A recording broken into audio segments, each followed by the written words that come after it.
غوث پاک اج کرم کرو اج کرم کمان دا ویلا اے اج کرم کمان دا ویلا اے اج کرم کمان دا ویلا اے یا غوث پاک.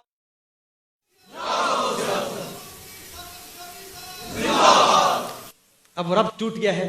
برحال میں اتنا کہوں، دیکھیے اللہ کیا فرمائے گا، ان میں سے جن جن کو پہچانتے ہو ان کو جہنم سے نکال کے جنت میں داخل کر دو. اب حدیث کے الفاظ یہ ہیں کہ ولیوں کے جو پیارے جہنم میں جل رہے ہوں گے نا، ان کے پاؤں جل رہے ہوں گے، چہرے نہیں جلائے گا اللہ چہرے نہیں جلائے گا ان کے. کیوں نہیں جلائے گا؟ اللہ جانتا ہے کہ ولی اپنے پیاروں کو چہرے دیکھ کر پہچانیں گے. اللہ جانتا ہے شفاعت ولی کریں گے. اللہ جانتا ہے ولی جنت دیں گے، اسی لیے ان کے چہرے نہیں جلاتا، چہرے سلامت رہتے ہیں. اللہ فرماتا ہے جاؤ ان میں سے جس کو پہچانتے ہو جہنم سے نکال کے جنت میں داخل کر دو. اب پہچان کیسے ہوتی ہے؟ اسی لیے ہم کہا کرتے ہیں کہ اللہ کے ولیوں سے جان پہچان رکھا کرو. اللہ کے ولیوں سے جان پہچان کیسے ہوتی ہے؟ جب بھی پاکستان جاؤ نا، حضور کی حدیث ہے جب انسان کسی قبرستان میں جاتا ہے، عام مومن کی قبرستان میں قبر پر جاتا ہے تو وہ عام فرد بھی قبرستان میں آنے والے کو پہچان لیتا ہے.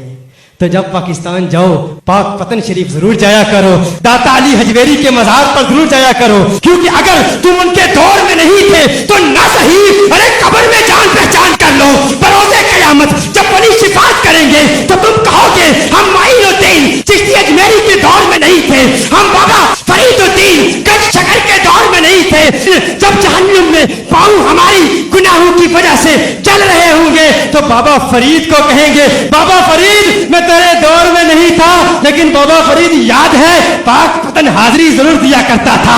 ارے خواجہ اجمیری میں تیرے دور میں نہیں تھا لیکن یاد ہے آپ کو جب بھی ہند آتا اجمیر شریف ضرور آتا. جان پہچان ہو جاتی ہے تو اللہ فرماتا ہے ولیو جاؤ جسے پہچانتے ہو جہنم سے نکال کے داخلے جنت کر دو.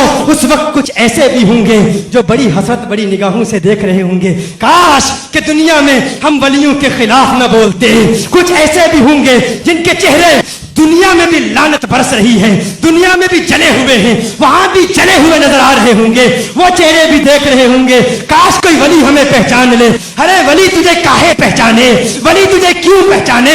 ارے جن کے خلاف زندگی میں تو حرام کے فتوے دیتا رہا، جن کی محفلوں کو تو حرام کہتا رہا، جن کے درباروں پر جانے پر تو شرک اور بدعت کے فتوے لگاتا رہا، وہ تجھے کیوں پہچانیں گے؟ جب میرے اعلیٰ حضرت فاضل بریلوی غوث پاک کی قیادت میں جب جنت جا رہے ہوں گے کوئی دیکھنے والا کہے گا ارے اعلیٰ حضرت آپ غوث پاک کی بارگاہ میں عرض کریں، آپ کی اپنی شفاعت بھی اللہ کی بارگاہ میں مقبول ہے، غوث پاک کی شفاعت بھی دلوا دیں.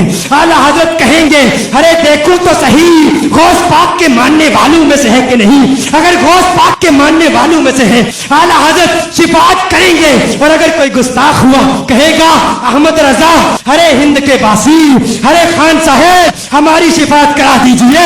اس وقت اعلیٰ حضرت کہیں گے نہیں نہیں، اس وقت نہ کہتا تھا آج لے ان کی پناہ، آج مدد مانگ ان سے، کل نہ مانیں گے قیامت کو اگر مان گیا تو.